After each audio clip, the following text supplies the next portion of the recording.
নমস্কাৰ মিডিয়া পেজত উৰুকাৰ নিশা এটি অনুষ্ঠান আমি আজি আয়োজিত কৰিছোঁ। গতিকে এই অনুষ্ঠানটিলৈ আপোনালোকক সকলোটিলৈকে আদৰণি জনাইছোঁ আৰু লগতে আগন্তুক ভোগালী বিহুৰ হিয়া ভৰা উল্লেখ জনালোঁ।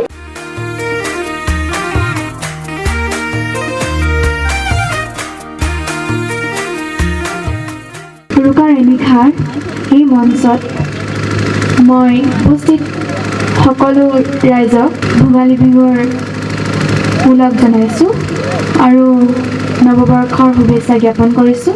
মই এটি গীতেৰে অনুষ্ঠানটো আৰম্ভ কৰিব বিচাৰিছোঁ।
আমাৰ মঞ্চলৈ ধীৰাজ কাশ্যপক আমন্ত্ৰণ জনাইছোঁ।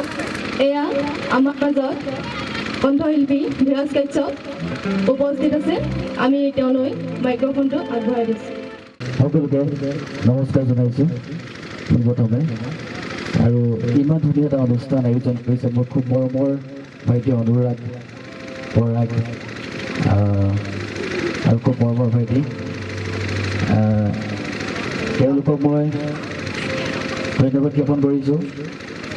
আৰু আজি এই আমাৰ অসমত যি প্ৰতিবাদ চলি আছে তাৰ মাজতো যে ইমান ধুনীয়া এটি অনুষ্ঠান আয়োজন কৰিছে এওঁলোকে, আৰু তেওঁলোকক মই ধন্যবাদ জ্ঞাপন কৰিছোঁ। আৰু আমাৰ প্ৰতিবাদ চলি থাকিব আৰু আমি চলাই যাম। আৰু তাৰ মাজতো আমি আমাৰ বাপুতি সাহোন আমাৰ বিহুটি আমি কেতিয়া পাহৰি নাযাওঁ। আৰু সেইকাৰণে আমি আজি আহিছোঁ, আমি সকলোৱে একগোট হৈছোঁ। আৰু যি কি নহওক, পোনপ্ৰথমে মই এটি দেশ মাতি জাতি এটি গীত গাই মোৰ অনুষ্ঠানটো আৰম্ভ কৰিব বিচাৰিছোঁ। আৰু যদি কিবা যদি ফুল পানী ৰৈ যায় তেখেতে আপোনালোকে মোক আমোলিয়াই দিয়ে। চিঞৰি চিঞৰি ক'ব লাগিব ভৰিটি কাজিৰঙাৰ কাহিনী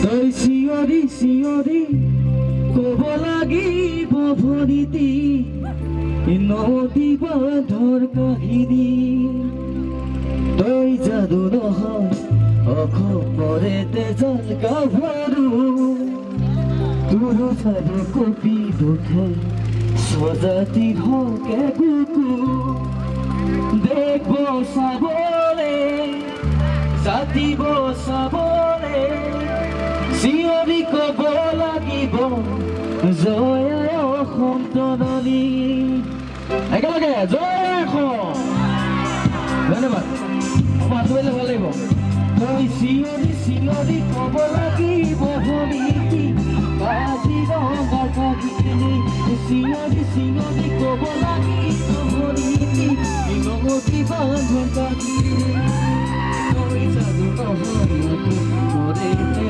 গাভৰু তোৰ যাদু কবি স্বজাতি হকে পুতুৰ বচাবলে জাতি বচাবলে চিঞৰি ক'ব লাগিব জয় অসম জননী চিঞৰি ক'ব লাগিব জয় অসম জননী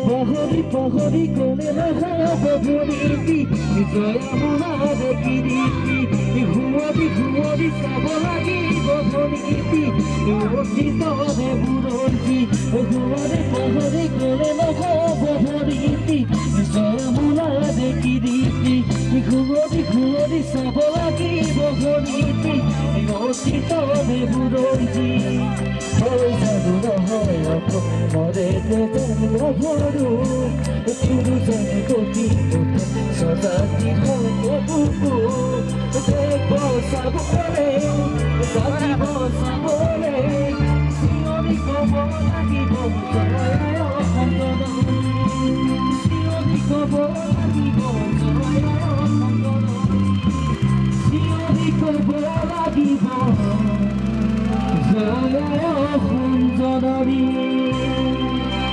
ধন্যবাদ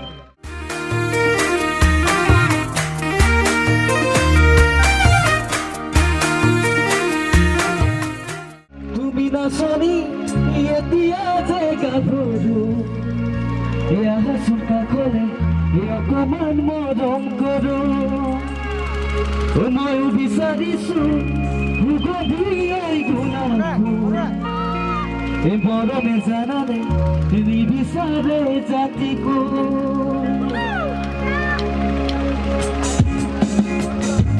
তুমি নাচনি এতিয়া যে গাভৰু এয়া চুকা ক'লে অকমান মৰম কৰো ময়ো বিচাৰিছো গভীৰ গুণাবোৰ মৰমে জানানে নিবিচাৰে জাতিকো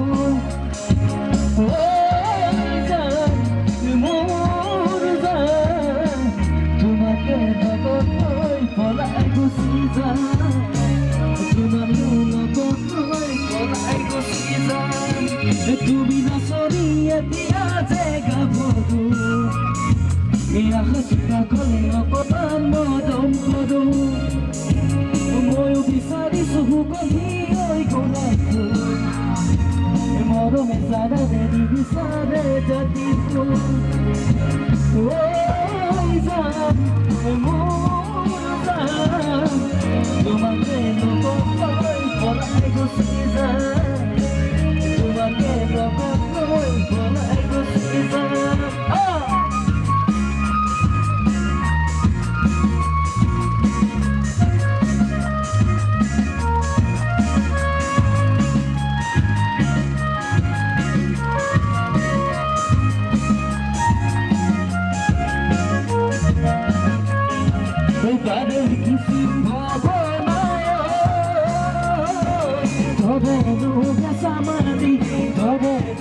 সমাধি যেতিয়া মই বিচনাত পৰো বিচনাতে পৰি তৰুণো কান্দিবলৈ দিদিও চাহিতানৰ কাৰো বাবে কিছিম ভাৱনাই ঘৰে সমাধি যেতিয়া মই বিচনাত পৰো বিচনাতে পৰিলে ধৰুলো কান্দিবলৈ দিদিও চাহিতানৰ কাৰো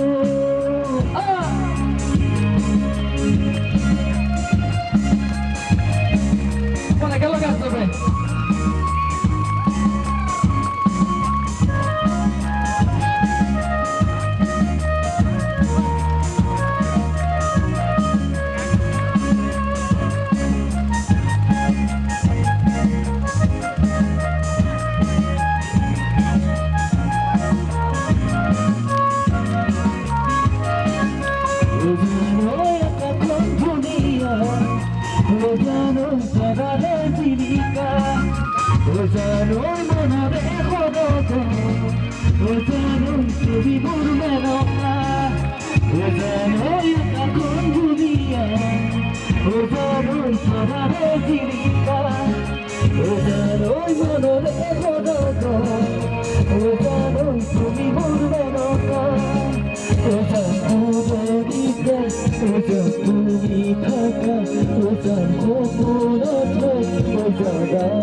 উলাই দেখা দিয়া হাতত পাঙ্গতালৈ ৰাইজ খেৱা তোৰা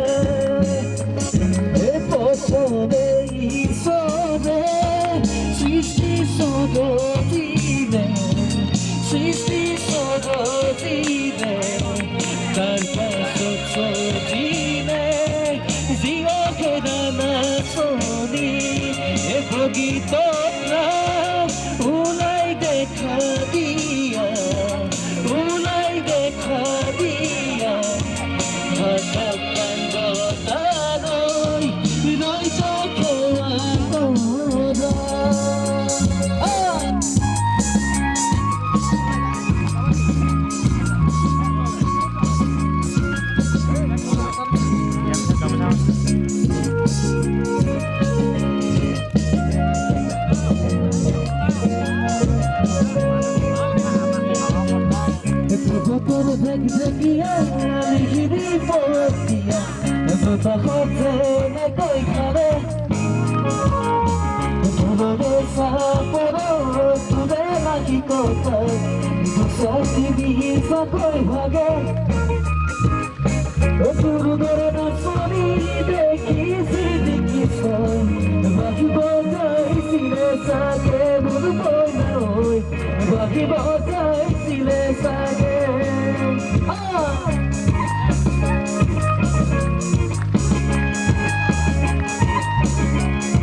তোৰা আমি বিয়া পাতি দিবলে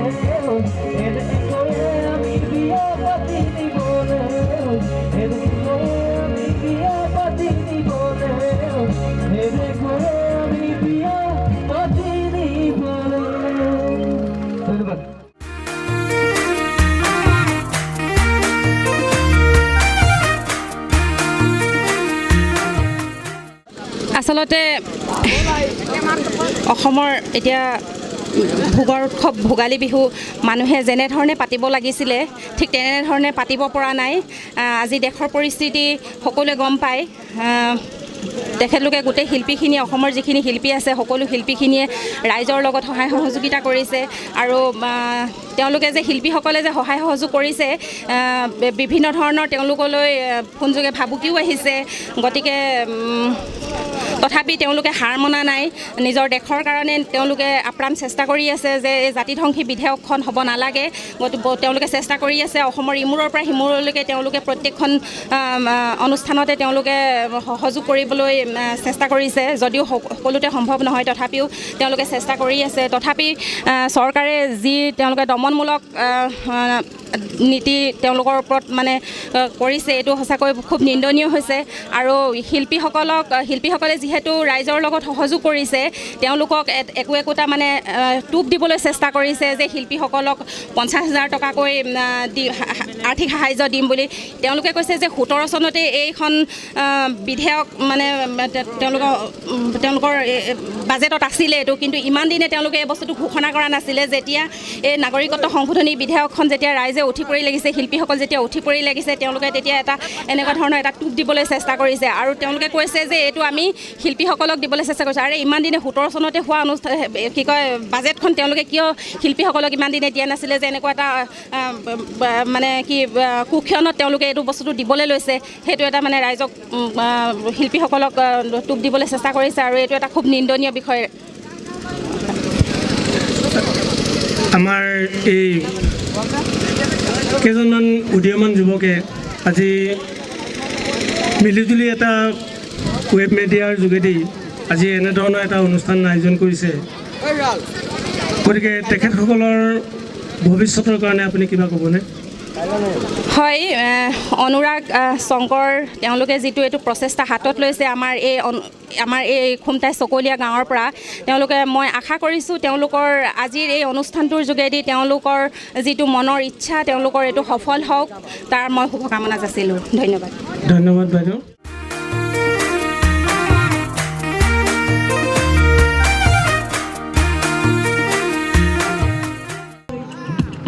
পাহৰি নাযাবি হে অতীতক, এবাৰলৈ তই সুধিছা নিজক।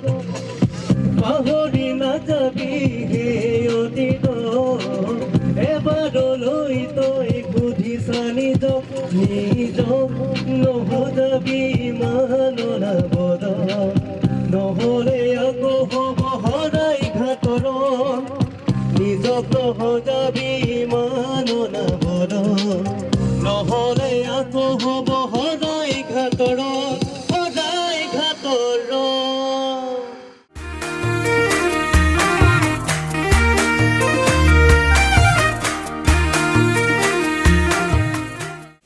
আজি কিয়নো বন্ধু অকলশৰীয়া, প্ৰতিধ্বনি শুনো কান্দোন।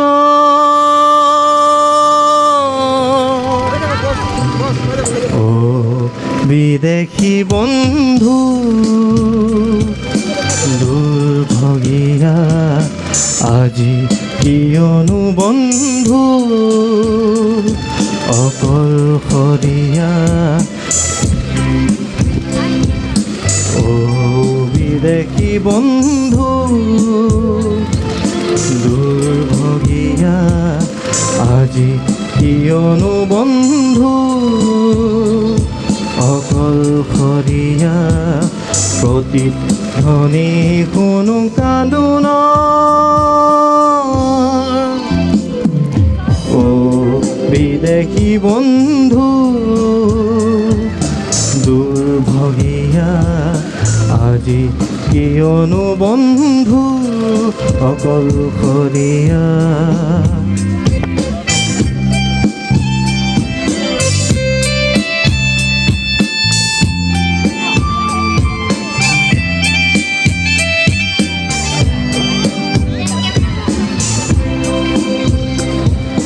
প্ৰেমৰ সাগৰ বিপদে জাহাজ মেলিলি নাপালি কোনো বন্ধ সৰু চানৈয়াতে বন্দী কৰি হেৰুৱালি তোৰ লংগ বিদেশী বন্ধু দুৰ্ভগীয়া আজি কিয়নো বন্ধু অকলশৰীয়া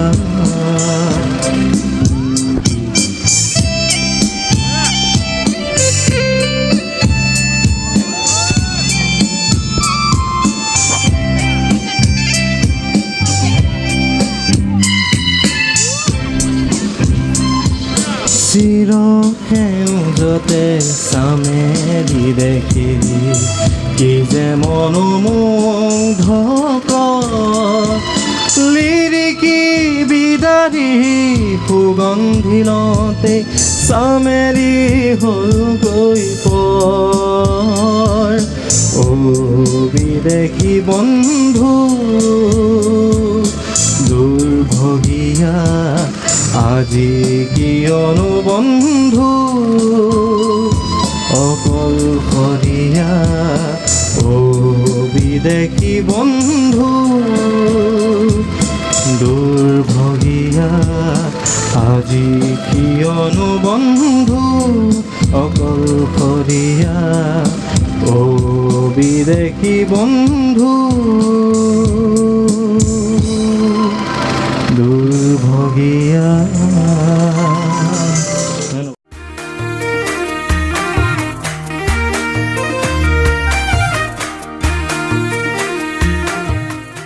নমস্কাৰ। প্ৰথমে মই মিলিজুলি পেজৰ উদ্যোক্তাসকললৈ আন্তৰিক অভিনন্দন জ্ঞাপন কৰিছোঁ। লগতে ইয়াৰ দ্বাৰাই অসমবাসী ৰাইজলৈ নতুন বছৰ শুভেচ্ছা আৰু ভোগালী বিহুৰ ওলগ জনাইছোঁ। হয়, আমি এই সন্ধিক্ষণত বৰ জটিল ৰূপ ধাৰণ কৰিছে। আমাৰ দেশৰ অৱস্থা বৰ ভাল নহয়, অগ্নিগৰ্ভা। সকলোৱে জানে প্ৰথমতে কেব হ'ল, তাৰপিছত হ'ল, তাৰপাছত এতিয়া আকৌ সেইখন কাকে আমাৰ কেন্দ্ৰীয় চৰকাৰে জোৰ জুলুম কৰি আমাৰ দেশত তথা অসমতো জাপি দিবলৈ বিচাৰিছে। আমি এই কেতিয়াও মানিব নিবিচাৰোঁ।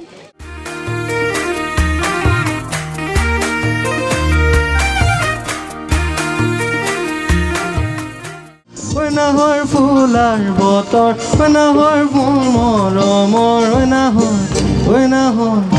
নাহৰ ৰাণীলি তই বহাগৰ খবৰ নাহৰ মোৰ বতৰ নাহৰ মোৰ মৰমৰ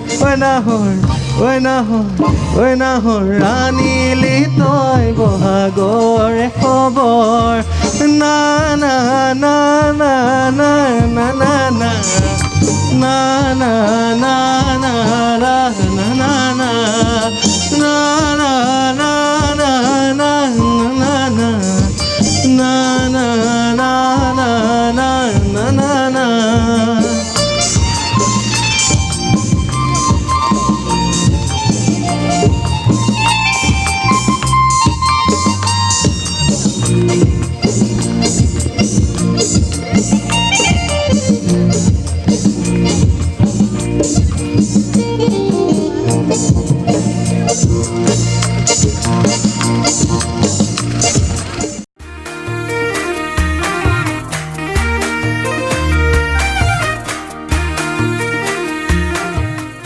পোনপ্ৰথমে জনাইছোঁ আপোনালোক সকলোকে মিলিজুলিৰ মজিয়ালৈ স্বাগতম। আজি আমি কথা দিছিলোঁ যে আমাৰ এক উৰুকাৰ এনিশা বুলি অনুষ্ঠান এটা কৰিম, গতিকে সেই অনুষ্ঠান আজি আমি সমাপ্ত কৰিছোঁ। আৰু দেশৰ যি পৰিস্থিতি, সেই পৰিস্থিতিক আমি নেওচি আমাৰ বাপতিসাহোন যি আমাৰ বিহু, সেই বিহুক আমি জীয়াই ৰাখিবলৈ আমাৰ এক দৃঢ় প্ৰচেষ্টা, আৰু সেই প্ৰচেষ্টাৰ মতে আমি অনুষ্ঠান আজি আমি সমাপ্ত কৰিছোঁহি। আৰু বিগত দিনত যি ধৰণে আমি কামবোৰ কৰি আহিছোঁ, অনাগত দিনত আমি ঠিক তেনেকৈ কামবোৰ কৰি যাম বুলি আপোনালোকৰ আগত কথা দিছোঁ।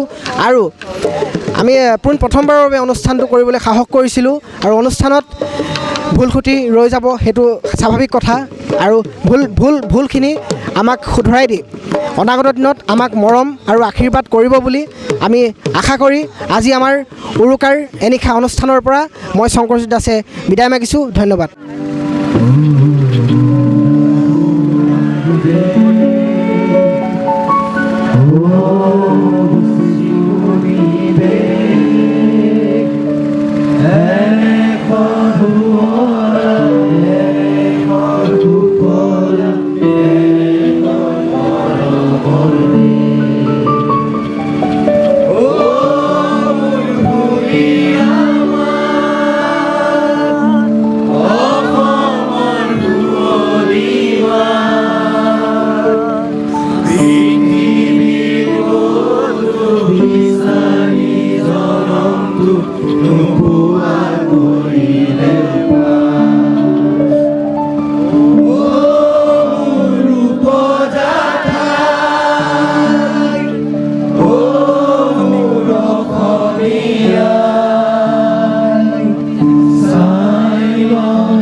তোমাৰ